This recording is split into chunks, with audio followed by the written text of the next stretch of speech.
चलिए, तो next topic हम लोग स्टार्ट करते हैं, रेट ऑफ रिएक्शन का। रेट का एक्चुअली मीनिंग होता है स्लो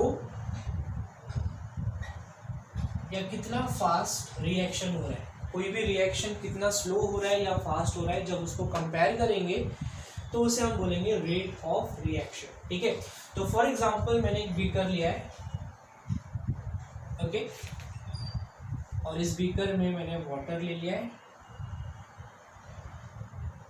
वाटर, और इसके अंदर मैंने कुछ सॉल्ट ले लिया, ठीक है। फिर एक सेकेंड बीकर है, इसके अंदर भी वाटर है और इसके अंदर भी मैंने सॉल्ट ले लिया है, राइट। डिफरेंस इसके अंदर ये है, अच्छा, इसके अंदर ही मैंने 10 ग्राम सॉल्ट लिया है और इसके अंदर ही मैंने 10 ग्राम सॉल्ट लिया है। दोनों के अंदर कॉन्सेंट्रेशन सेम रहेगा, ठीक है। कॉन्सेंट्रेशन का मतलब क्या होता है कि amount of material which is getting dissolve in it, वो मैंने सेम रखा है, उसमें चेंजेस नहीं है। बट डिफरेंस इसके अंदर क्या है कि ये जो मैंने सॉल्ट लिया है, this salt is fine, very fine, particles के फॉर्म में है, और यहाँ पर मैंने जो सॉल्ट लिया है, दिस सॉल्ट थोड़ा स्टोन टाइप का है, जैसा गांव में हमें स्टोन सॉल्ट मिलता है पत्थर के फॉर्म में, बड़े बड़े पार्टिकल्स होते हैं, तो बस यही उसके अंदर डिफरेंस है, ठीक है। अब मैंने दोनों भी इस सॉल्यूशन को मैंने स्टार्ट कर दिया स्टील करने के लिए। So when I start stealing this solution, जाहिर सी बात है सबसे पहले ये डिसॉल्व होने वाला है और इसके बाद में ये डिसॉल्व होने वाला है। तो जब कंपेयर करूंगा तो रेट ऑफ रिएक्शन मतलब speed of reaction will be fast in beaker A and it will be slow in beaker B। समझ में आ गया आपको, ठीक है। तो ये हो गया कॉन्सेंट्रेशन। अच्छा, इसका डेफिनेशन हम कैसे लिखेंगे? डेफिनेशन इसका लिखेंगे चेंज इन कॉन्सेंट्रेशन। कॉन्सेंट्रेशन आपको फुल फॉर्म में लिखना है, change in concentration of reactant, change in concentration of reactant per unit time is called rate of reaction। ठीक है बेटा, ये उसका डेफिनेशन हो गया, change in concentration of reactant per unit time is called rate of reaction, ठीक है। चलिए अब हम स्टडी करते हैं कि जो रेट ऑफ रिएक्शन है, ये रेट ऑफ रिएक्शन किन फैक्टर्स के ऊपर डिपेंड करता है। तो टॉपिक का नाम रहेगा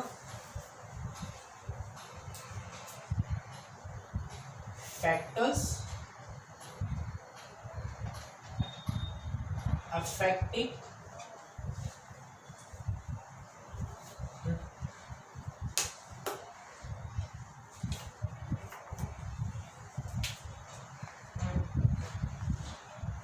factors affecting rate of reaction, factors affecting rate of reaction, ठीक है। तो पहले फैक्टर की हम बात डिस्कस करते हैं कि फर्स्ट फैक्टर क्या रहेगा जो रेट ऑफ रिएक्शन को अफेक्ट करेगा। तो याद रखिए फर्स्ट फैक्टर है आपका particle size of the reactant. Particle size of reactant, ठीक है। पार्टिकल साइज अभी हमने स्टडी किया, छोटा पार्टिकल साइज रहेगा रेट ऑफ रिएक्शन बढ़ जाएगा, बड़ा पार्टिकल साइज रहेगा तो रेट ऑफ रिएक्शन डाउन हो जाएगा, ठीक है। तो अगर रेट ऑफ रिएक्शन आपको इंक्रीज करना है, फास्ट करना है, तो उसके लिए एक ही मेथड है, पार्टिकल साइज जितना बारीक रहेगा, जितना फाइन रहेगा, उतना फास्ट रेट ऑफ रिएक्शन होने वाला है, ठीक है। और पार्टिकल साइज जितना ज्यादा होने वाला है, उसका डायमीटर जितना ज्यादा रहेगा, वो जितना साइज में बड़ा रहेगा, उतना स्लो रेट ऑफ रिएक्शन होगा, ठीक है। यहाँ पे लिख देता हूं मैं, smaller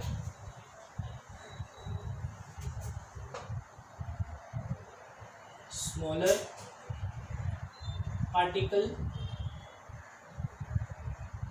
size faster is the reaction. Is the reaction. ठीक है.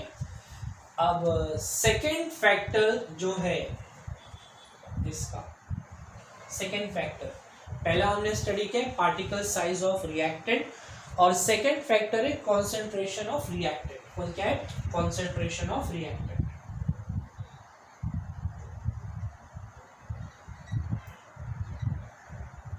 ठीक है. तो कॉन्सेंट्रेशन ऑफ रिएक्टेंट का मतलब क्या होता है कि मान लो मैंने इसमें 5 ग्राम लिया है, साइज सेम है, ठीक है, इसका भी साइज सेम है, इसका भी साइज सेम है, लेकिन इसमें मैंने 5 ग्राम लिया है, उसमें मैंने 10 ग्राम लिया है. तो सबसे पहले कौन सा डिसॉल्व होने वाला है? बी वाला? नहीं, कौन सा? ए वाला, क्योंकि ए में कॉन्सेंट्रेशन कम है. तो सेकेंड पॉइंट वही है, concentration of reactant. If the concentration is less than it will dissolve faster. If the concentration is more, then it will be dissolving slow. ठीक है. तो ये हो गया आपका सेकेंड. तो फर्स्ट पॉइंट आपका क्या था? Particle size of reactant. Second point आपका था कॉन्सेंट्रेशन ऑफ रिएक्टेंट. और थर्ड टाइप हम लोग डिस्कस करते हैं nature of reagent. Okay. Nature of reagent मतलब, नेचर का मतलब जैसे कि बोलते हैं ना स्वभाव, हर इंसान का अपना एक अलग स्वभाव होता है. ओके. तो वैसे ही हर रिएक्टेंट का भी अपना एक नेचर होता है, वेदर इट इज सॉल्युबल और it is not soluble. If I am mixing water and oil, दोनों भी चीज को अगर मैं मिक्स कर रहा हूँ तो क्या वो मिक्स होगा? Of course it won't get mixed up. Okay, so for mixing oil, again another thing should be oil and oil can mix with each other. Water and other type of liquids can mix with each other, but oil and water cannot mix with each other. Similarly, there are certain chemical reagent which do not react, which do not get mixed, so therefore no reaction. तो यहाँ पे nature of reagent भी बहुत important है. ठीक है. Nature कैसा है उसके ऊपर भी डिपेंड करता है. फिजिकल चीजें भी इसके अंदर आ जाएंगी. फॉर एग्जांपल, अगर आप ठंडे पानी में शुगर को डिसॉल्व कर रहे हो तो it won't get dissolve.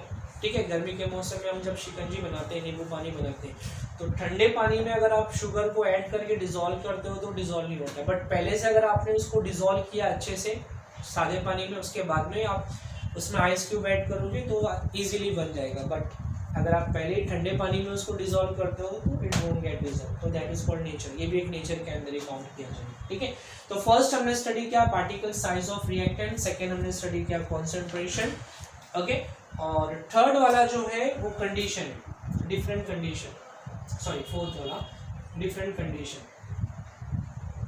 Of reagent. तो जो नेचर बताया, नेचर से रिलेटेड कंडीशन है, लाइक टेम्परेचर हो गया, टेम्परेचर के साथ में पीएच हो गया, पीएच उसका कम है या ज़्यादा है. ओके. या फिर लाइक उसके अंदर कोई कैटलिस्ट, ओके, या प्रेशर, ये सारी चीज़ें कंडीशन के अंदर आ जाएंगी. ओके.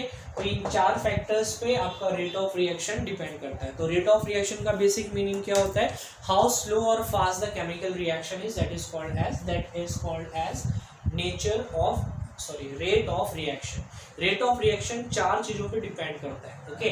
फर्स्ट चीज जो है वो है size, particle size. Smaller the size particle, greater will be the speed of reaction, and bigger the particle size, lesser will the speed of reaction, right?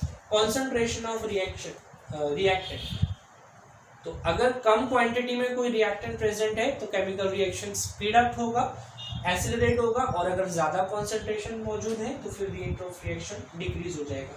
Nature of reagent, whether it is soluble or insoluble, that will be counted in nature of reagent. Conditions of reaction, whether the reaction is dependent on some catalyst, whether it is dependent temperature, whether it is dependent on pH value, or etc. So that will be counted in condition of reaction. Okay. तो यहाँ पे अपना rate of reaction, that is speed of chemical reaction topic ये complete होता है. और इसके बाद का topic जो है हमारा oxidation and reduction है. तो next class में हम study करेंगे oxidation और reduction reaction क्या होता है. Alright.